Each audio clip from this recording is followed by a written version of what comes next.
এই ছোট জীবনে মানে আমার আমার হচ্ছে যেটা অভিজ্ঞতা বেশি হলো, মানে মনে হয় কি যে স্বামী সংসার হোক, বাবার বাড়ি হোক, মানে যেইখানেই হোক, মানে টাকার বিকল্প আসলে কিছুই নাই। টাকা হলে এটা আমি ভাবতাম, কিন্তু এখন দেখতেছি যে টাকা ছাড়া আসলে কোনোভাবেই চলা সম্ভব না, বসা সম্ভব না।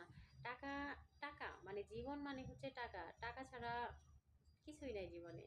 তো প্রথম হচ্ছে টাকা। সম্পর্ক আসলে টিকে থাকে টাকার জন্য। মানে যারা শ্বশুর বাড়ি যায় তাদের বাপের বাড়ির অবস্থা যদি ভালো থাকে, তাদের হচ্ছে মাথায় নিয়ে রাখে।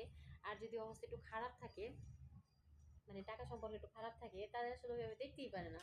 তো আসলে জীবনে বাঁচতে হলে খুব বেশি প্রয়োজন হচ্ছে টাকার। তো মানুষ এই যে সুগার ডেডি, যে বুড়া লোকগুলা মেয়েগুলা ধরে, এগুলো আসলে এমনি এমনি ধরে না, এরাই বেস্ট হচ্ছে, এরা আসলে খুব ভালো। কারণ হচ্ছে টাকা ছাড়া জীবন চলে না, এরা বুঝতে পারছে। এই জন্যই বুড়া হোক সমস্যা কি, মানে টাকা তো আছে, এই জন্যই হচ্ছে ধরে। তো ওদেরই আমি এখন সাপোর্ট করি।